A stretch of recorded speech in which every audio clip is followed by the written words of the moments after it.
Howdy, folks, and welcome back to the End Times. We're going to jump back into the Revelation to John. In today's volume, Volume 8, we'll continue John's strange vision. I think it's very healthy to take a break every week from all the problems that we have, all the stuff in the news, all the politics, the money concerns. I think it's helpful to just kick back, relax, and talk about problems that are even worse. You know, if you're frustrated with the way today went, let's think about the last day. Let's think about the end of the world and all the suffering and the horror and the confusion that is pretty much guaranteed to occur in that kind of situation. And according to this book, occur very soon. Now, in previous chapters, we've been talking a lot about bugs and scorpion torture monsters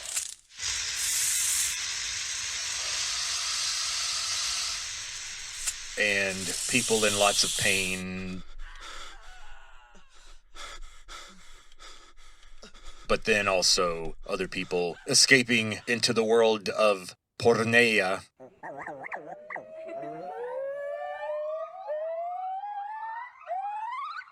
But in this volume, things finally start to get a little strange.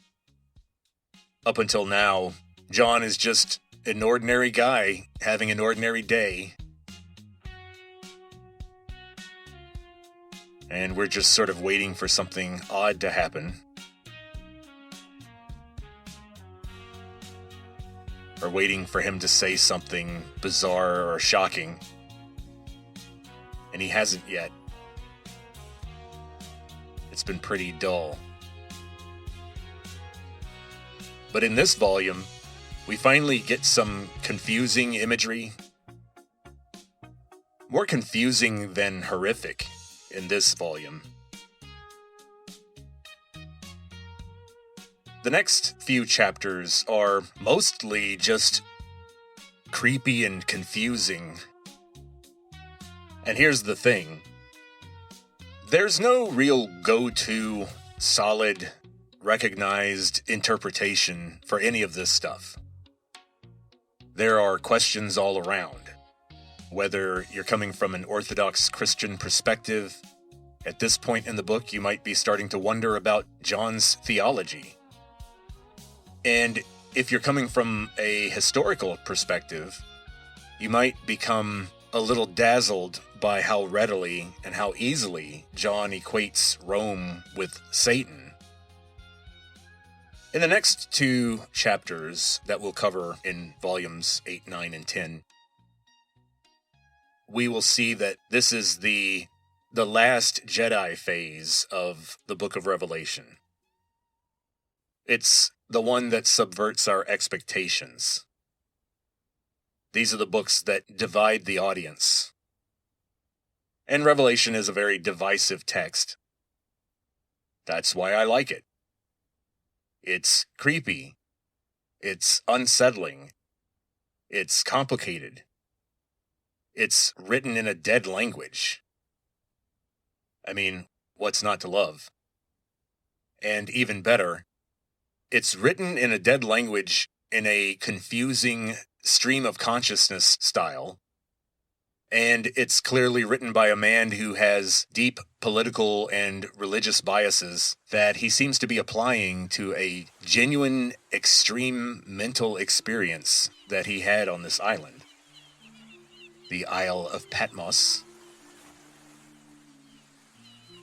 Apologies to John for mentioning the name of the island.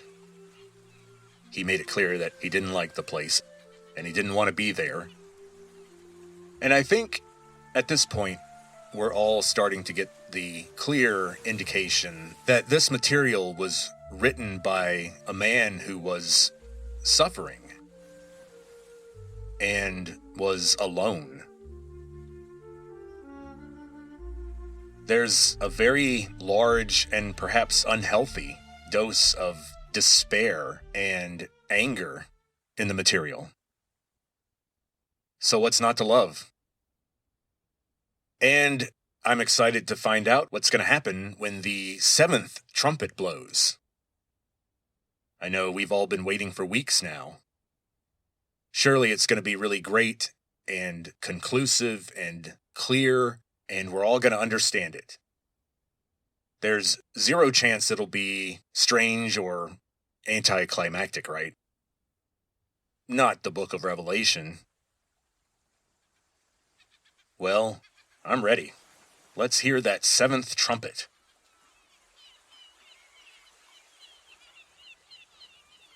Then I saw another powerful angel coming down from heaven.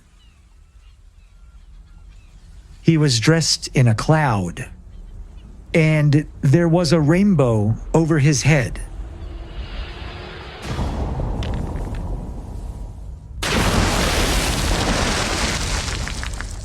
His face was like the sun, and his legs were pillars of fire.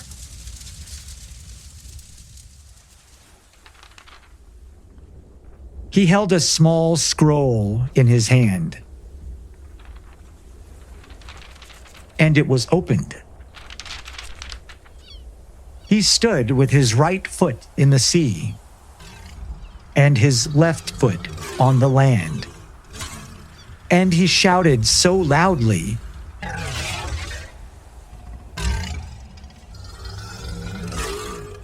it was like a lion roaring. And when he shouted, the 7 peals of thunder spoke with their own voices. And when they spoke, I was about to begin writing. But a voice from heaven said, "Seal up the things spoken by the thunder, and do not write them down." And the angel that I had seen standing on the sea and on the land raised his right hand to the heavens, and he swore to him who lives forever and ever, to him who created the heavens and the things in it, and the earth and the things in it, and the sea and the things in it. The time of waiting is no more.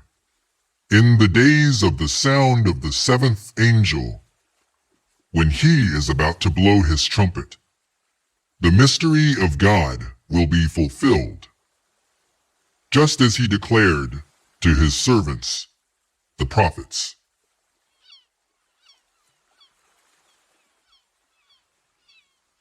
Well, that was odd.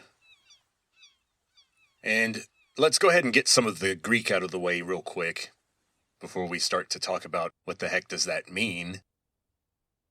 This being is apparently wearing a cloud the way somebody might wear a robe. So they are wrapped in a cloud, or swaddled in clouds. Peribeblemenon. Beblemenon, and that just means wearing it the way you'd wear an item of clothing, and that peri at the beginning underlines the fact that this is a kind of wrapping, that they're enclosed in it.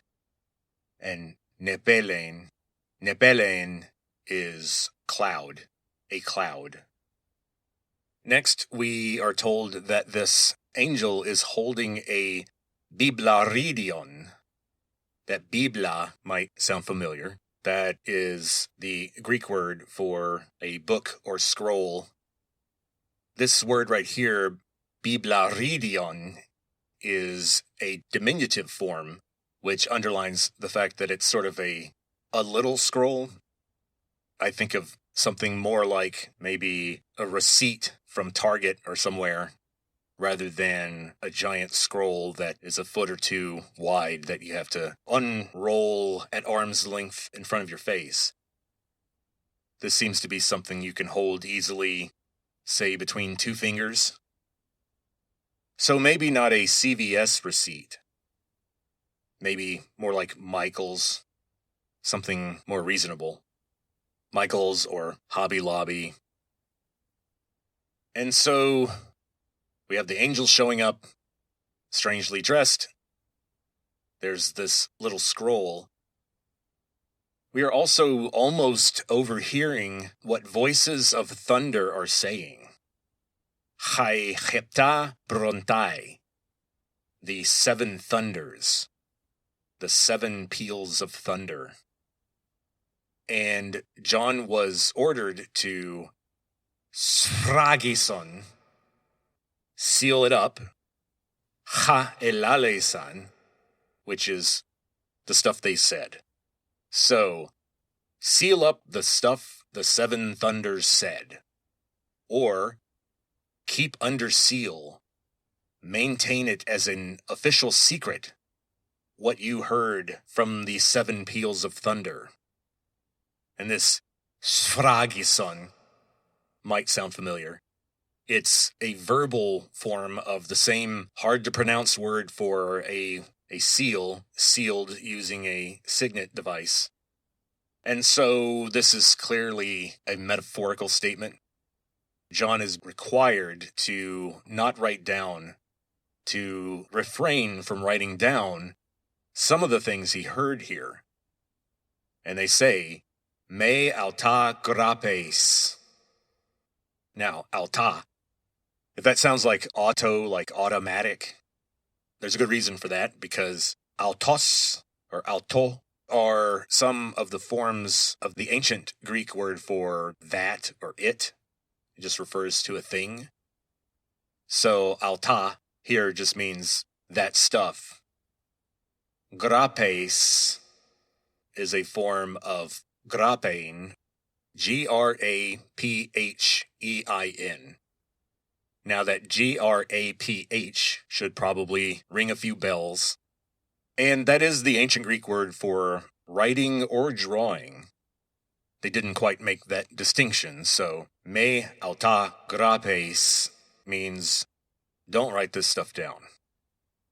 So this implies that John understood what the seven thunders were saying, and it implies that he knows something that the audience doesn't at this point. What is this thing that he knows that we don't? This passage mentions the mystery of God. We'll talk about what that word mystery really means, and that is something that's going to be fulfilled when the seventh angel finally does blow his trumpet. But until then, it's not something that John will see fulfilled or have access to. Unfortunately, a lot of the intellectual and political tradition of our entire civilization, in several cases, hinges on ancient Greek's cute little way of using its dense grammar to have these very dense set phrases that don't sound like much, but they have a huge amount of meaning. What do I mean by that? Well, in the last passage, we heard about him who created the heavens and the things in it, and the earth and the things in it, and the sea and the things in it. I'm sure that got a little flat or repetitive at a certain point.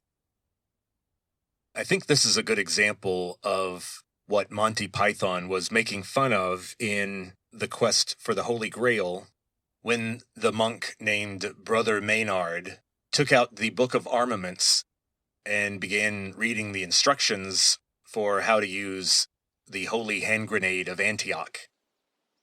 And there was a lot of formulaic language, and especially repetitive language. First, shalt thou take out the holy pin. Then shalt thou count to 3. No more, no less. 3 shall be the number thou shalt count. And the number of the counting shall be 3.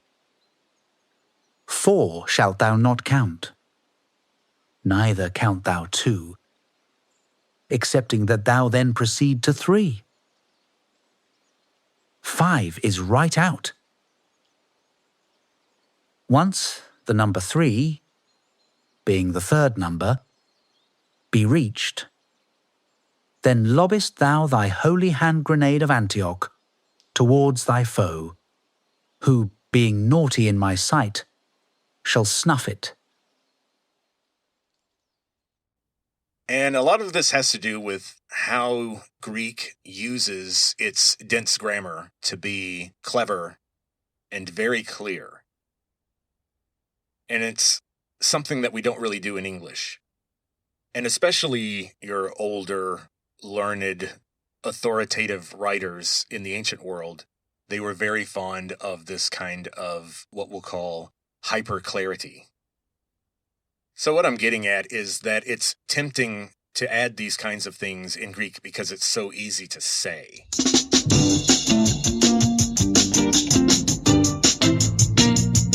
We're going down to ancient Greek grammar junction,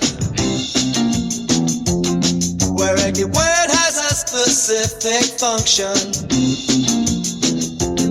It ain't fun, it ain't sexy, it's not even all that interesting. But for some reason, Vincent is obsessed. So let's hear him out.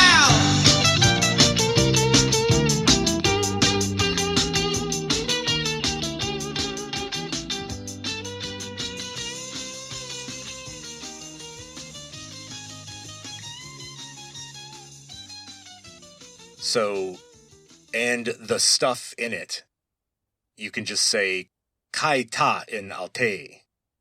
Kai means and. Ta is really just a Greek word for thee, but it's the plural neuter version of their indefinite article, which they use as a catch-all to just refer to stuff. And we know here he's talking about stuff, which might be something physical, like a bag of coins or widgets, but it also indicates that we're not talking about people. Now, ta in alte, that's another version of alta, and here it just means in it, the thing we were talking about. So kai ta in alte means, and all the stuff that's in the thing we just talked about. Now, this neat little catch-all trick is something that many Indo-European languages can do. It's not unique to Greek. But ancient Greek has a wildly disproportionate impact on the entirety of Western civilization, precisely because of the tremendous impact that writers like Aristotle and Plato had on the rest of history. Now, what does that mean? Well, let's look at one of our sciences, often called the queen of the sciences, because it's among the most reliable. Physics. Now, we can all tell by now that since the word physics starts with PHY, that we're probably looking at an English word that came from ancient Greek, and you'd be right. But ancient Greek also gives us a hint as to why is it plural. In some languages, they dropped the S, and it's just physique. It's not physics. But we kept the S in English. We kept it plural. Physics. All of this comes from how Aristotle classified material in his lectures. And his lecture notes were passed down to his nephew, Nicomachos, who edited them and had them copied and published. And thanks to him, we have a lot of copies of even some of Aristotle's driest and least compelling work. And speaking of dry and uncompelling, politics comes from ancient Greek. And it's plural for the same reason that economics is, because it comes from ancient Greek, and physics is because it comes from ancient Greek. And it has to do with that neuter plural ta, that article trick that they used. So let's say that we want to describe an animal. And in Greek, an animal is zdoion. Now, let's say that this animal is clearly designed to live in a community with a large number of other animals of its kind. And these large communities are called poleis. We borrowed the English word polis from it, P-O-L-I-S, which became the basis of words like metropolis or the word police in general. So you would say that this zdoion was politikon. It is a zdoion politikon, a phrase that Aristotle wrote that was later mistranslated, really, as political animal. You may have heard that Aristotle wrote at some point that man is a political animal. Well, no, not really. He was classifying humans as a kind of creature that is necessarily social, meaning humans cannot live well by themselves. He put us in the same category as bees. If you find a worker bee and you isolate that bee from its community, it's just going to eventually die. And Aristotle said that humans can survive on their own, of course, with enough skill, but they can't thrive on their own. One human always needs other humans to reach their full potential. Now, if you wanted to write a book about all things political, the cool thing is that in Greek, you could just title your book Ta Politika. Ta Politika. Stuff about politics. Political stuff. The Greek word physis, P-H-Y-S-I-S, refers to the natural order of things, the rules, how objects behave, how animals behave, which is a little different than how we use it. We tend to think of the physics, the physis, of an asteroid going around the sun, and we expect to be able to do calculations to figure out where it's going to go next. But Aristotle would have said that you and I also have physeis. We also have our natures, and a philosopher or scientist who knew enough could make some predictions about our behavior also. Now, Aristotle's nephew collected all of his uncle's lectures on the nature of the physical world, and he put that in a section that he called Ta Physika, the stuff about the natural world. The stuff about the material order of things. And of course, that later was translated into physics. Well, now, Aristotle was not just interested in the bare bones material function of the universe. He was also interested in what's behind the universe. What comes after physics, when all is said and done. And so this is where Aristotle talked about things like morality, or God, and the ultimate purpose of human life, or the universe itself. Now, since these lectures were placed in the book after the material related to physics, in ancient Greek, the word for after, or behind, is meta. So, ta metaphysika would be all the stuff that comes after physics, all the stuff that's behind physics. And that's where we get the fancy term metaphysics. So if you've ever heard someone use the term metaphysical or describe themselves as a metaphysician, just know that it's just an old fancy word for philosopher or maybe even mystic.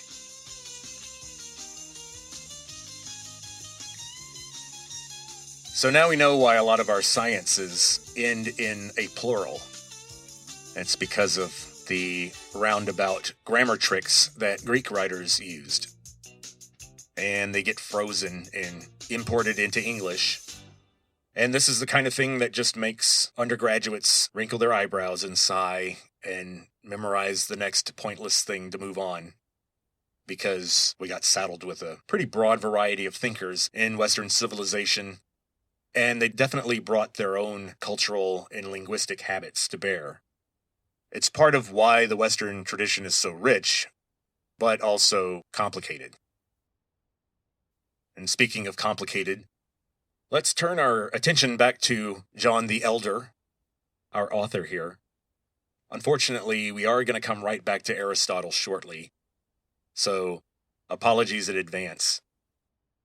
Now, we do need to turn back to John to talk about this mystery of God that John says will be finished or completed or brought to fruition.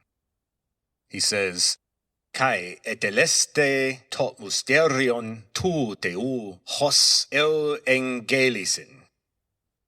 Now, you may have recognized the word theu, which would be of God, tu teu. Then hos is as, euangelisen is a Greek verb that just means as it was evangelized. In other words, as it was distributed as good news. To evangelize is an actual full-on verb in Greek, and it really means to bring good news to get people up to speed on the good announcement that was made. That's what evangelism really means. And so, just as it was told to people, this mystery of God will be eteleste. That is a Greek word that means finished or completed or brought to fruition.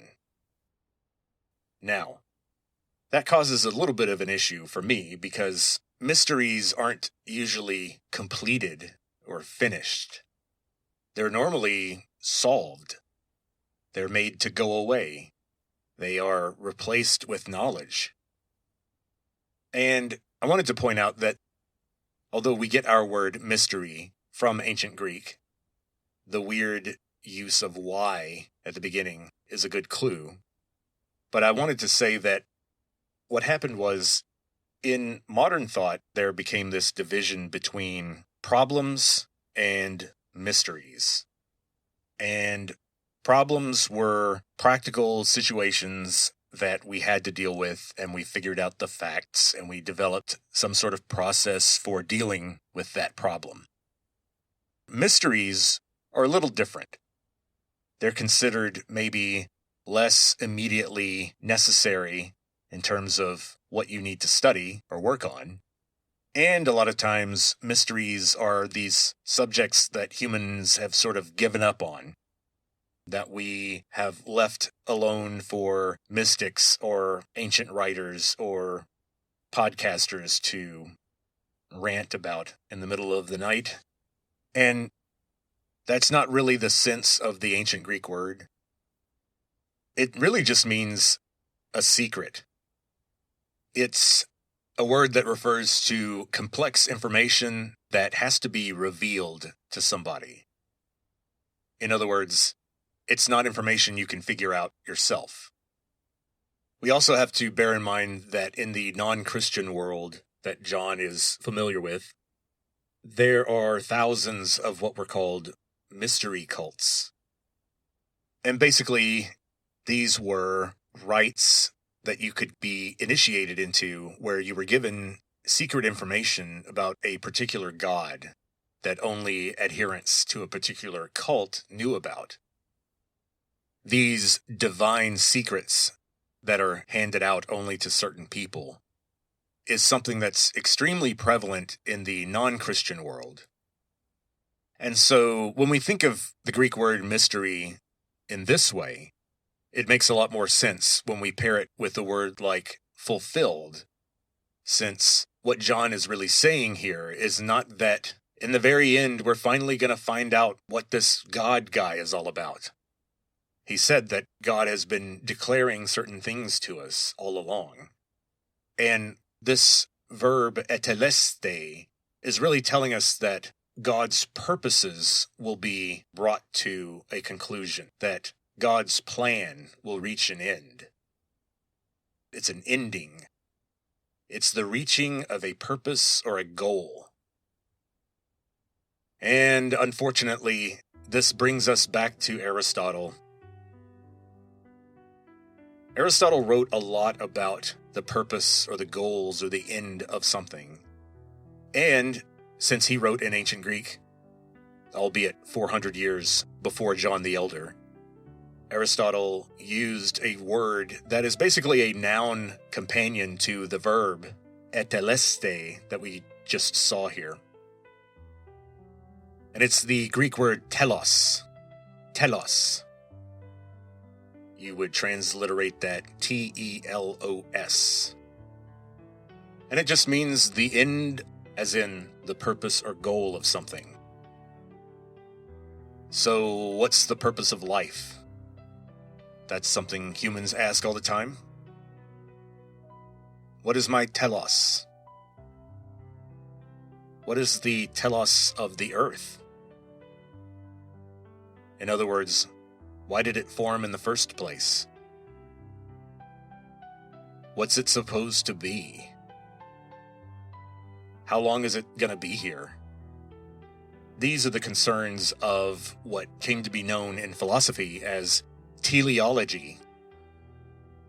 And now that we know these ancient Greek words, we know that teleology is the branch of philosophy that focuses on studying the purpose or goal of things that are observed in the universe. And Aristotle, of course, focused mostly on us and plants and other animals and the universe in general. And so John the Elder is not saying that in the very end we're going to find out this new information about God. What he's saying is we're finally going to see what the purpose of all this was to begin with. That we're going to see the telos of the universe. We're going to see the very end purpose, the highest goal that God was aiming for. Unfortunately, John is telling us to get to that point, a lot of terrible things have to happen first. But in the very end, all of this has to happen so that whatever God's goals were when it comes to humans and Earth, they would be fulfilled by all these things happening.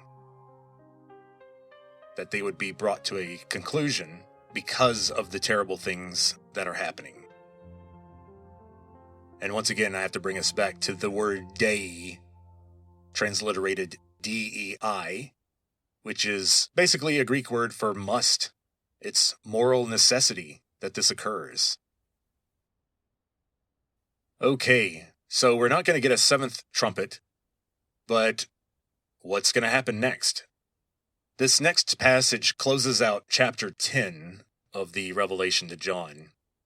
And chapter 11 is when we meet the beast, and when we get to hear about the number that's connected to him.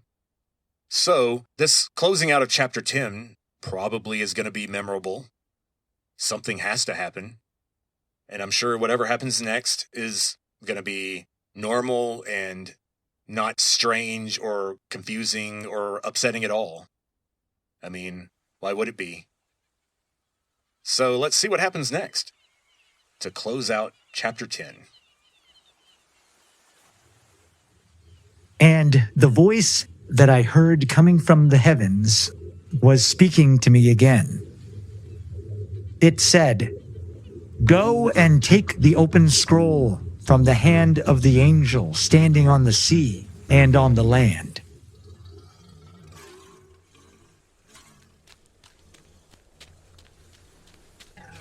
I went to the angel, saying to him,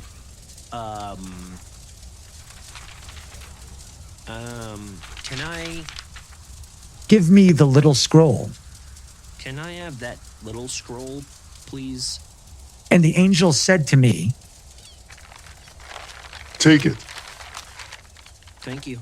take it, and eat it. It will make you nauseated, but to your mouth, it will be as sweet as honey. And I took the little scroll from the angel's hand and I ate it.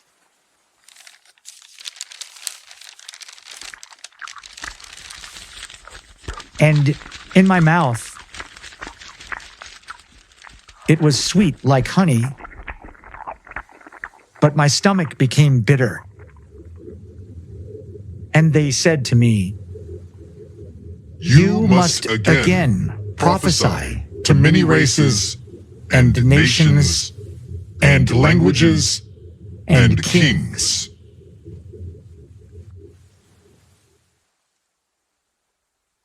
Well, that was unexpected. I wasn't prepared for him to eat the scroll, but John's a real one. He, DGAF, he goes for it. So, respect to him. I don't know how effective I would have been in that situation. I don't know if I would have done that. But, we don't know what kind of direct control over his mind these beings may be exerting.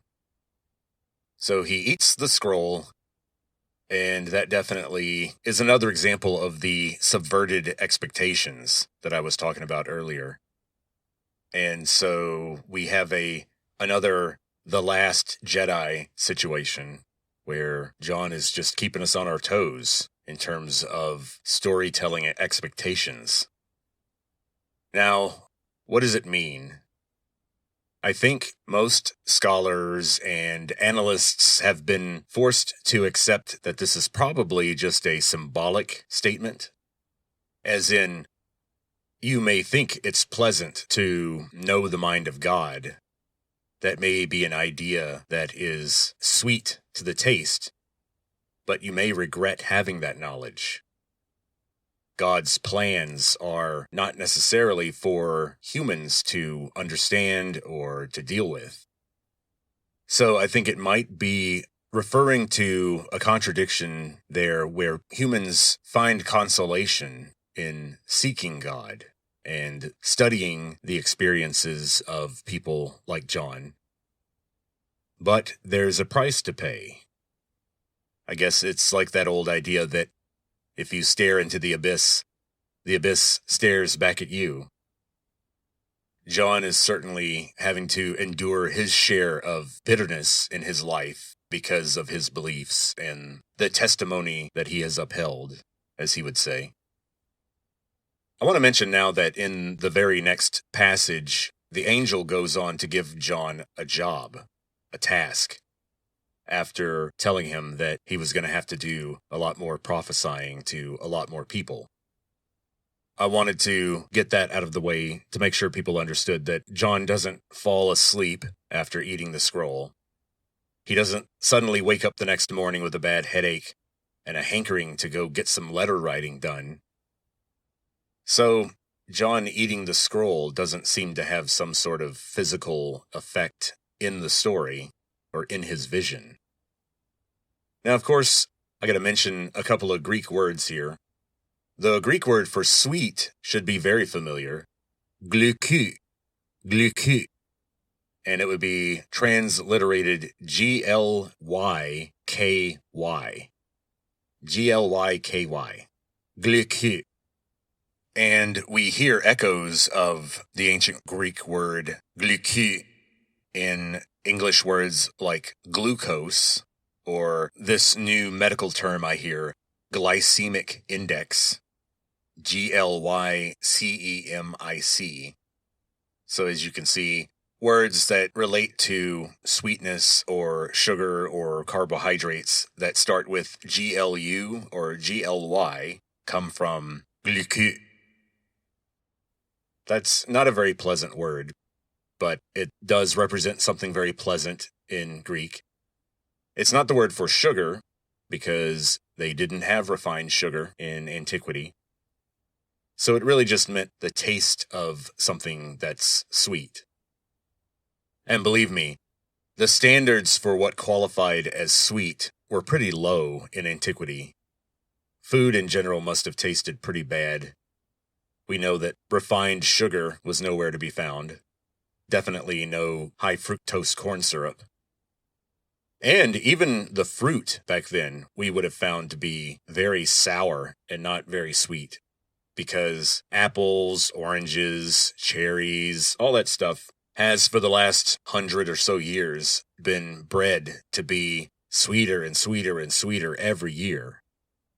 And so if you gave an ancient person one of the leading brands of apples now, like a Honeycrisp apple or a Fuji or something like that, they wouldn't recognize it as what they would call an apple, which were little greenish yellow, hard, sour objects. These big red things are kind of a product of the 19th century American experience. And so the angel says that the scroll would be Gluku Hos Meli. Now, Hos, you may remember, is as, or just like. So the thing is going to be sweet like Meli, which would be transliterated M-E-L-I. And that is the Greek word for honey, which they did have, and they had a lot of it, and it was economically incredibly important. And some of you may know that meli is honey, and meli is made by melitai. Melitai are honeybees in Attic Greek, and in later forms of Greek, melita came to be pronounced melissa. So, if you know anyone named Melissa, it's an old Greek name for honeybee. And some of you may recall that John I don't want to say his name. I don't want to summon him accidentally like I did in a previous volume. So I'll say John, the one who yells in the hallway. John, the one who liked to dunk people in water for ceremonial spiritual reasons. We'll put it that way. That particular John was known for eating meliagrion, which is honey of the field, or wild honey.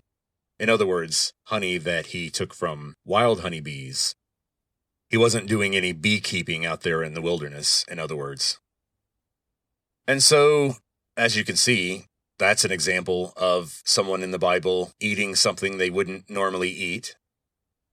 And just like John the Elder on Patmos, eating this little scroll in his vision, I looked around for other instances of people in antiquity, in the Bible, in Greco-Roman culture, eating things that they wouldn't normally eat. Situations where they were forced to eat something that would be normally inedible, but they do it anyway. Now, it turns out the pickings are kind of slim. Believe me, I wish I could find some sort of treasure trove of stories of encounters with NHI in the ancient world where the NHI gave them strange things to eat and it made them feel nauseous, but blah, blah, blah. No, that didn't happen. I don't find any of that. It's pretty bare bones. Everything I found, which I will discuss, but just know, it's a bit of a reach. John the Elder is just going to have to stand alone as a weirdo who likes to eat scrolls. I can't find any companions for him in that area.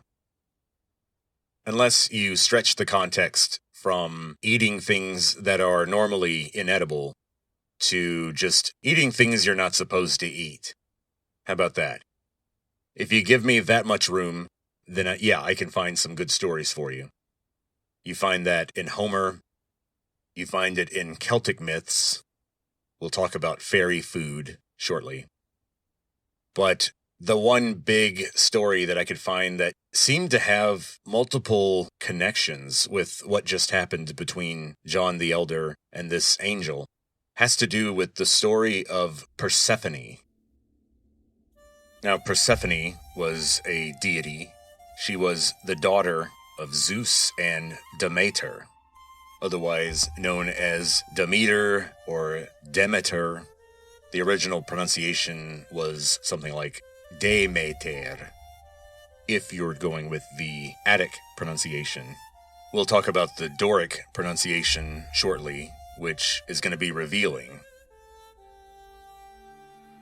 Now, the name Persephone is interesting because it sounds pretty Greek at first. At first, it seems like it's a female name for someone who sounds like a Persian, or someone whose voice is somehow Asiatic or reminds someone of a Persian. But it appears that that's not where the name comes from. And one clue there is that the name in Greek is not pronounced Persephone, which would be Persian voice, but Persephone. And in many communities, we find the name being written Persepata, and in other variations.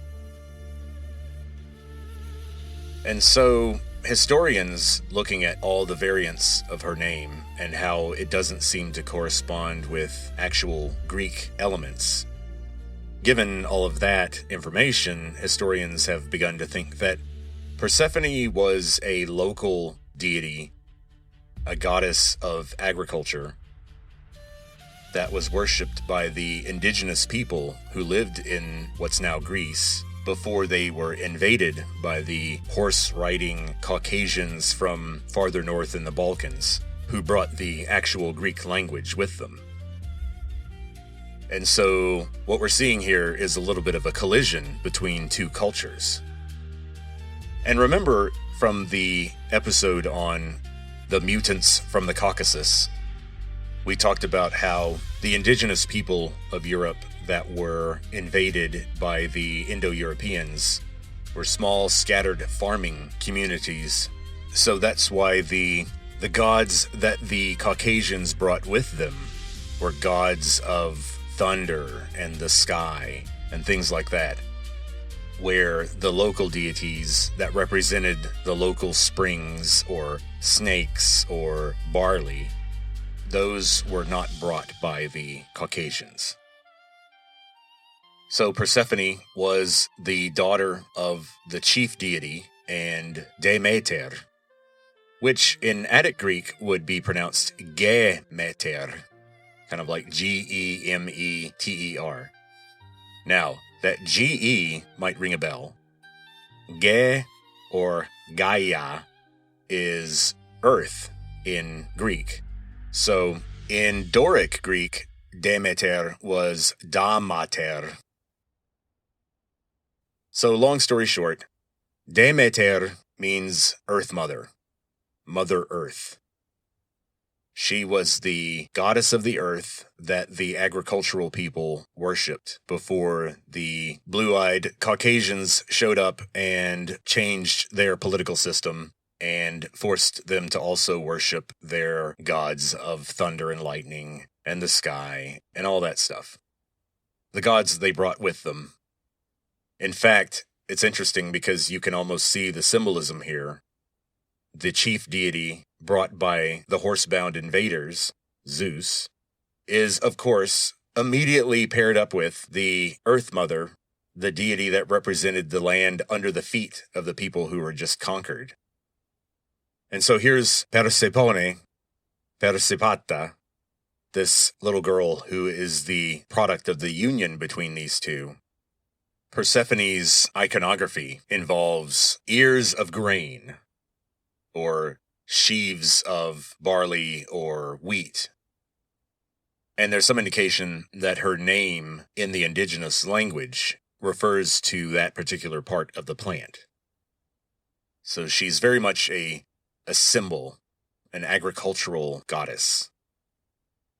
And of course, lust rears its ugly head because Zeus's brother Hades takes a liking to Persephone and actually has her abducted and brought down to the underworld to be with him. And yes, I got a little excited when I saw the word abducted. Here's a being that I found in my search for stories of people eating things they weren't supposed to eat. And I ended up with this old story. But it has the word abduction in it. Now, there's no indication that Persephone was taken from her home in the middle of the night by 4.5-foot tall beings with no hair and large black eyes. I couldn't find that story. Wish I could, but no, it just appears that agents of Hades bring Persephone down to the underworld. And, of course, as the story unfolds, Hades is aware that he can't keep Persephone prisoner in the underworld forever. But he works out a little trick. For very, very old reasons, for reasons related to social taboos that date back to the Ice Age, Hades has the idea that if he can get Persephone to eat a pomegranate, she'll be stuck in the underworld forever. So Hades apparently falls in love with her. He wants to keep her in the underworld. And so by Persephone eating part of the pomegranate, she is bound to the underworld for part of the year. Now, clearly this seems to be an old myth that explains the seasons. In other words, why does winter have to happen? Well, this story explained to the early Greeks that winter has to happen because death has a strange love or fascination or interest in the fruit that the earth produces. Hades wants part of that beauty for himself. All of the beautiful flowering of the earth, Hades misses out on. He wants some of that down there with him. And so unfortunately, because death is one of the most powerful beings in the universe, we have to share the earth and its bounty with death. Death always gets his cut. You can't lock him out of the deal.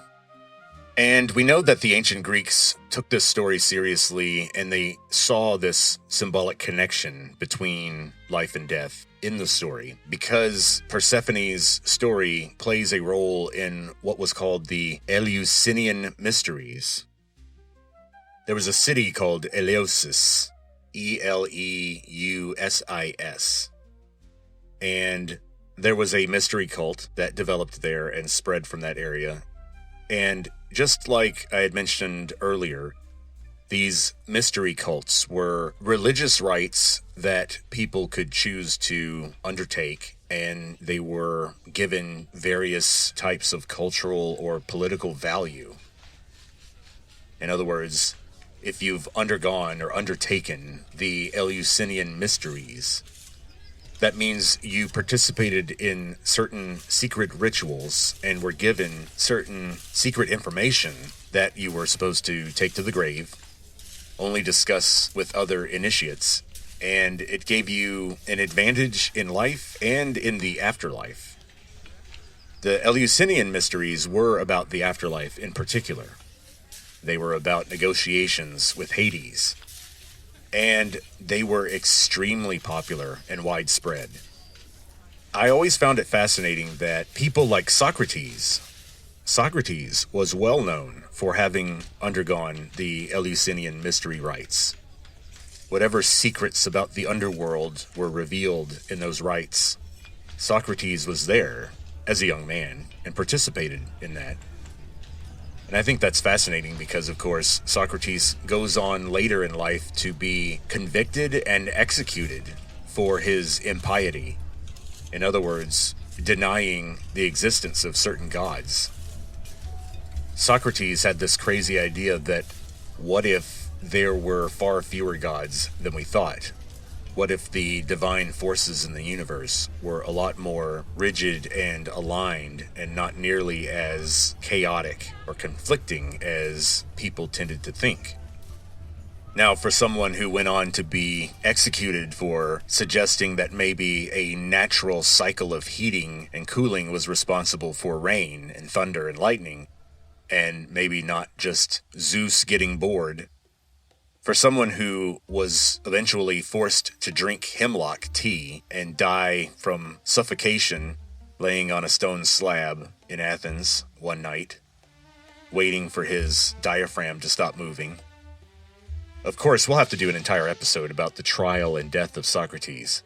That's some pretty intense stuff. And also controversial. Most of what we know about Socrates, we know from Plato. And unfortunately, the other part that we know about Socrates comes from pretty hostile people.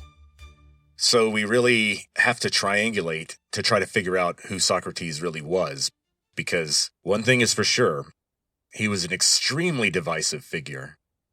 You either loved him or hated him.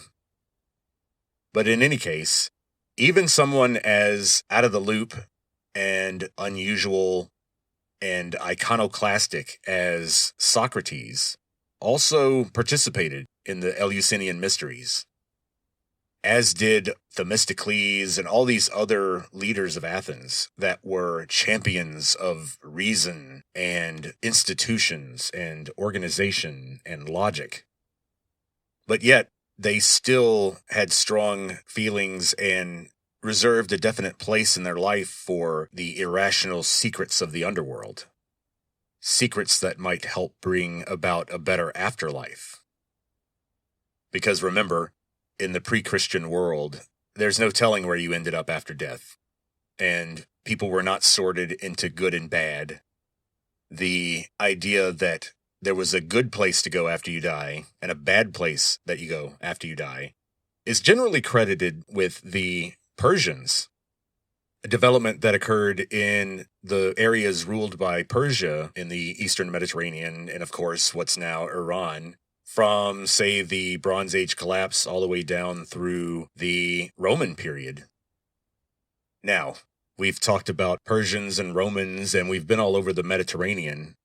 But one thing I do also need to mention is that once you go farther up into the scary, cold, wild lands of Northern Europe, you do run into stories about fairies. And fairy stories sometimes include rules and incidents that relate to what's called fairy food. What the heck is fairy food? Well, once again, we're running into a problem of having very, very thin original sources. Essentially, what we know about fairy food is handed down in folk tales that were not written down till, some of them, the 17th or 18th centuries AD. The way it works is that if you find yourself in fairyland, if you find yourself in Magonia, so if you ever find yourself in a world populated by little magical people who trick you or try to give you information about the future or steal your children, which happens a lot in those Celtic stories, don't eat the food. If you eat the food, you might be trapped there forever. It's a hospitality rule. Eat it! Eat it! Eat the food! Eat all the food! Don't eat anything that you're offered when you're in fairyland, or you may never come home. Now, part of my brain can't help but try to connect all of this back to what we just heard from John, eating the scroll. But I gotta say, when you think about it logically, I think we're jumping too many traditions. The scroll is not food. Fairy food is usually actual food. Usually something enticing. It's not a piece of parchment or vellum. And so I came all this way to say, I think John's alone here. I think this is something that just happened in John's vision. And it means what it means for him. I don't think we can bring these other traditions into bear. Especially not stories about fairy food. And John, I am almost certain, has no knowledge of the Eleusinian mysteries. John, the elder, our author, I assure you, was not inducted into the Eleusinian mysteries and would have gladly died rather than participate in such a thing. So he does not have that information. And this story is not any sort of indication of connection between John and any non-Christian practices like this. I'm just desperately looking around John's world, looking for where this may have come from. And I'm just saying, I didn't find anything. In fact, the closest thing I can find is also in the Bible. When you look in the Bible for stories of people eating things, or talking about consuming something that they may not otherwise want to consume, we're of course brought back to the book of Genesis and the story of Adam and Eve in the garden and the fruit of the tree of the knowledge of good and evil. Now, I think most of us have heard the story of the Garden of Eden, but just to recap, first there was nothing, and then God made everything. It does say in Genesis that God made humans, male and female, and put them on the world to populate it. Then it goes on to talk about Eden and Adam being by himself. Now, this is common. In the Old Testament, if you go back and look at some of these stories, you'll find that what you have is a kind of pastiche of different versions of the same old story that have been stitched together by an editor sometime between, say, 700 BC and 300 BC. It turns out we did have a source that talked about God creating humans, both male and female, in what appears to be a simultaneous fashion. Then we have this other story that focuses on Adam when he was by himself. And this causes some confusion or complications later when people point out, well, hey, so were all of Adam and Eve's grandchildren the products of incest? Well, that may not be the case. And one thing we can say about the story of Adam and Eve is that there are some indications that it is intended to be allegorical. That what the Garden of Eden story is about is explaining why it is that people suffer. Explaining why this whole humans living on Earth thing didn't quite go the way God planned it. And it all has to do with this darn tree. So in John's vision, he is being compelled to eat a piece of parchment or vellum. But in the Garden of Eden story, Adam and Eve could eat whatever they wanted with one exception. And this is usually called forbidden fruit. But we have to remember that the tree has a long and complex name in the story.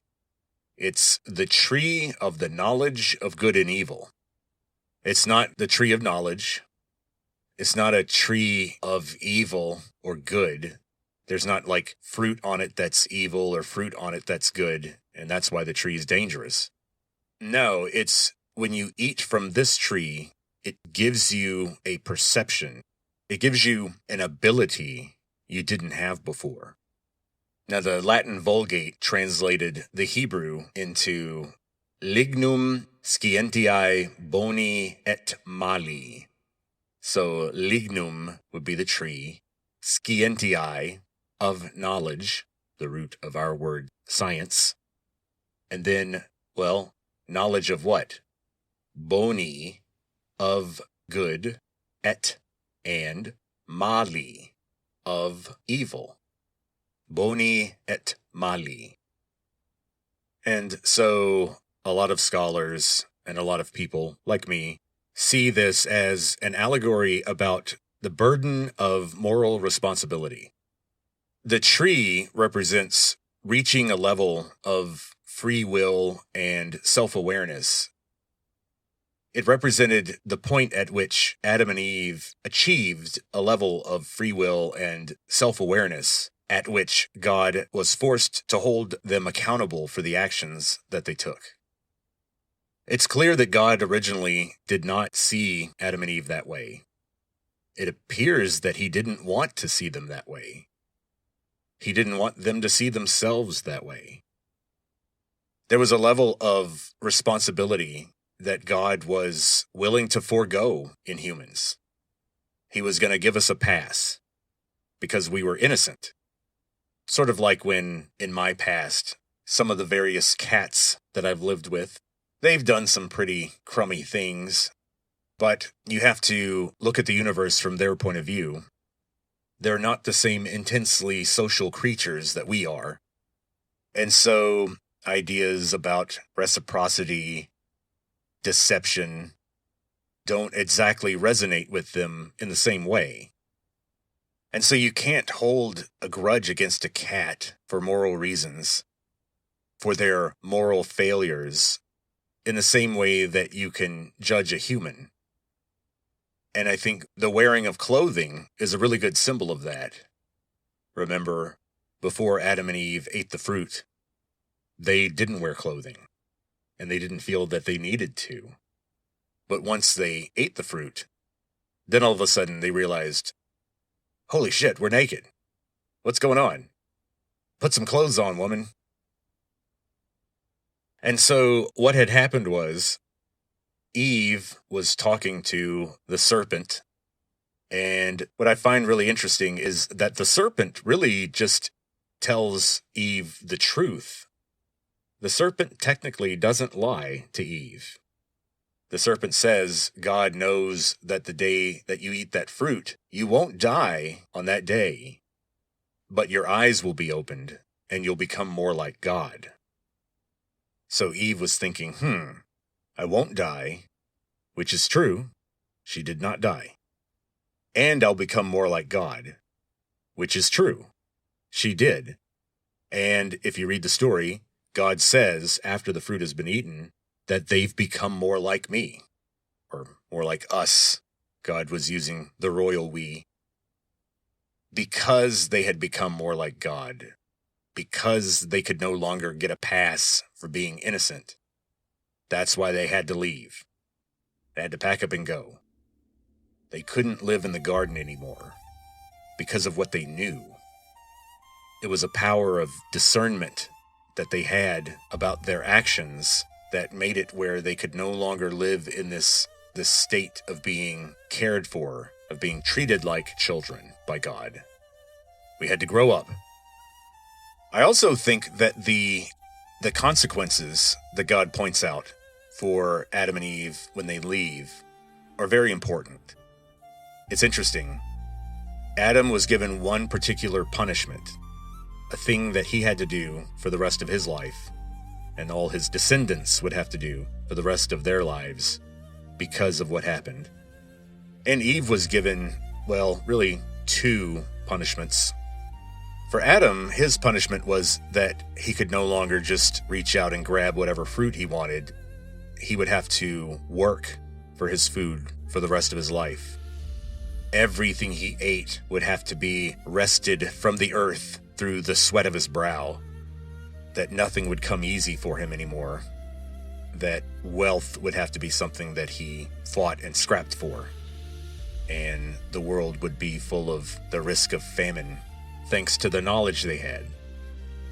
Which is kind of a leap, but when you think it through, you start to think, wow, this story has some strange and interesting and alarming things to say about human nature, because it's trying to say, guys, no, all of your problems come from this one mistake that they made, this one kind of decision that they made. And, well, it was actually Adam made one particular mistake, and Eve listened to the serpent and made the decision to go ahead and eat the fruit and convince Adam. Adam's crime was listening to Eve. Adam's moral responsibility at that point would have been, no, I'm not going to eat that. But Adam did eat it, and his punishment was being forced to work for his entire life. Eve's first punishment was pain and difficulty in childbirth. And so the difficulty that human women have when having children, which is famous in the animal kingdom, people in antiquity apparently noticed that. And they started to wonder, gosh, why is it that other organisms can reproduce with a lot less drama and risk than humans can? As I think I've mentioned before, there's a line from a play in Euripides written late 5th century BC in Athens. And in that play, he writes that he would rather fight 5 battles than have one child. And really, we're just looking at the odds there. Sure, ancient combat was very deadly, but so was ancient childbirth. They were both battlefields. And Eve's second punishment was how she was going to be treated by her husband.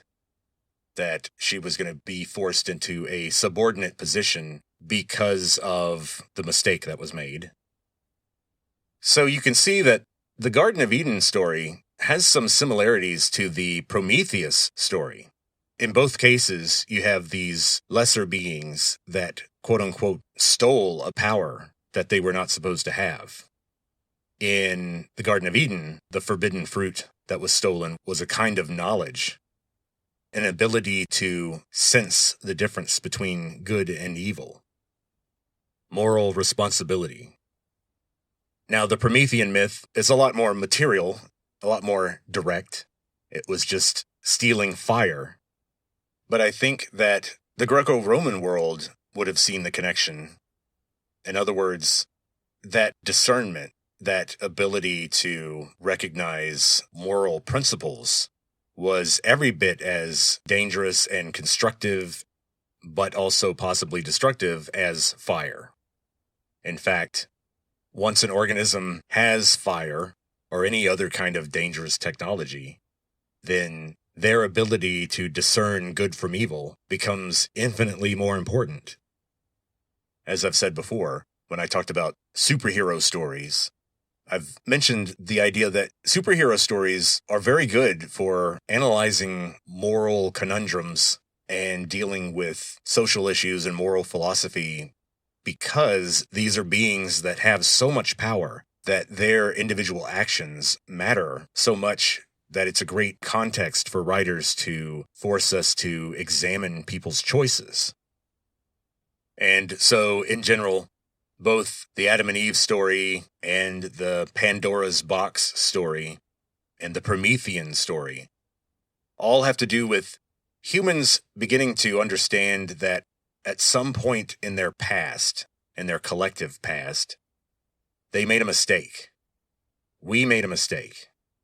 And that mistake had something to do with taking on power and responsibility that we weren't ready to handle appropriately. And I think, by the way, that's why Prometheus has been attached to figures like Robert Oppenheimer. Famously, in the recent Christopher Nolan movie, Oppenheimer is painted as an American Prometheus, somebody who reached out and stole a kind of power that we weren't supposed to have, and took on a responsibility that we weren't ready for. Well, now that John has eaten the little scroll, he's being told that he's ready for more prophecies, apparently. Let's listen to what happens next. The angel is going to give John a job to do, and we're about to meet two new interesting characters. Our two special end times prophets who will emerge. And what do you know? They have special powers also. Let's see what happens next. And I was given a long cane, like a measuring staff. And he was saying, "Get up and measure God's temple.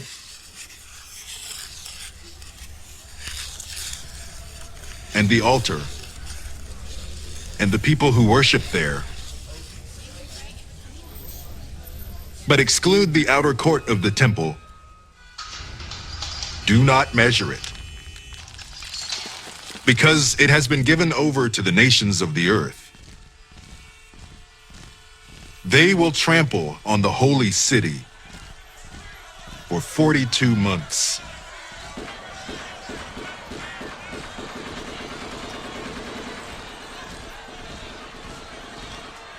And I will send 2 of my witnesses to prophesy for 1,260 days while wearing sackcloth.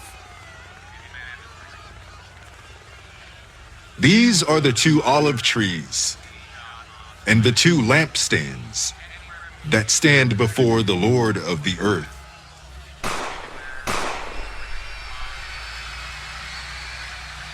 And if anyone wishes to harm them, fire comes out of their mouth.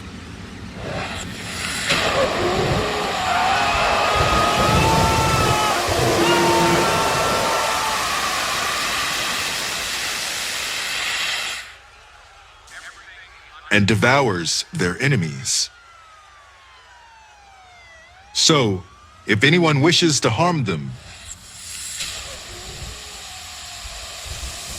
they must be killed in this way.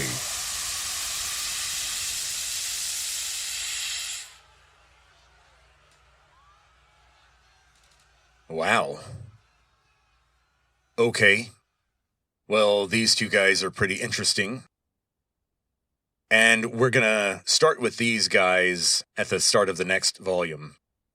And we're going to take up the story of these 2 prophets as we begin our next volume. We're going to have to talk about a lot of things. We're going to have to talk about, what city is this? Why are we being so specific about the time intervals? Why is the city being handed over to the nations of the world? We'll also have to talk about how the word ethnos came to mean people outside of the Abrahamic tradition.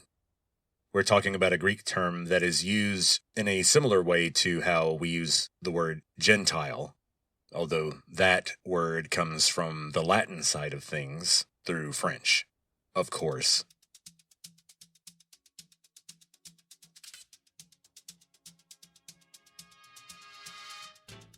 In the next episode, we're going to find out that these beings can control the weather. And they don't use that power in a way that people like. And things are really starting to ratchet up. In the next volume, we're going to meet the woman who is standing on the moon. And this woman gives birth to a very special child. Then we're going to meet the gigantic fire-red 7-headed dragon that attempts to eat the child as soon as it's born. So what this means is that in the next volume, we're going to talk a lot about dragons. You wouldn't think that would be a huge subject when dealing with a book from the Bible, but apparently it is. We're going to talk about dragons and where they come from. Who came up with them? What are they supposed to be? How old are they? Where else are dragons talked about in the Bible? And I've got some dragon-related conspiracy theories to talk about. In fact, a fascination with dragons might literally be built into our DNA by natural selection. And more on that in the next volume, when we will also get closer to talking about the number 666. But just so you know, that won't be all the fun it's cracked up to be. Remember, it's math, after all. We're going to actually have to get into the Hebrew alphabet, and we're going to calculate the numbers of names using the same ancient gematria technique that John was familiar with. So it's fun. I mean, of course it's fun. How could it not be fun? It's learning the alphabet of another language and then doing a weird math game using that alphabet. I don't see how that could possibly not be a blast. We're going to see what my name adds up to. And you'll be able to figure out what your name will add up to. What number would John use as a code for you if he was trying to say you were the lead representative of Satan on Earth? What would your number be? The cool thing is, no matter how I do it, I always come up with number 1. I'm number one. And, there's nothing I can do about that. That's just math. We'll see if your name adds up to the number one also. I suspect that any avid listener to this podcast is going to be a number one. And we'll prove that next time. So until next time, talk to you later.